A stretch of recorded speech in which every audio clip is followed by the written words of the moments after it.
Մի քանի օր առաջ ինցիդենտ եղավ Լևոն Քոչյանի հետ կապված խորհրդարանում։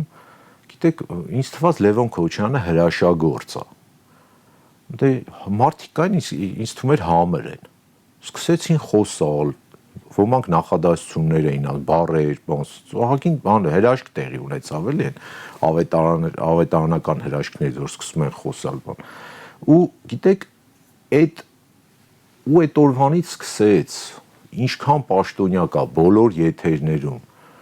Եղբայր, մի ամիսա կոնյակագործները խնդիր ունեն Վրաստանում։ Չեն կարողանում կոնյակ արտանեն։ Կլինի այդքանով Լևոն Քոչյանին մի պահ թողակ ու Ռոբերտ Քոչյանին, լծվեք գնաք կոնյակագործների հարցը լուծեք, այն կարկուտից տուժած մարդկանց հարցը լուծեք։ Դեք իրոք չի տեղավորվում, այսինքն 8-րդ տարին է սրանք իշխանության են։ 8 տարի է իշխանության գտնվող մարդիկ պայքարում են սրանից 20 տարի առաջ իշխանության եղած մարդու հետ։ Թողած ժողովրդի բոլոր խնդիրները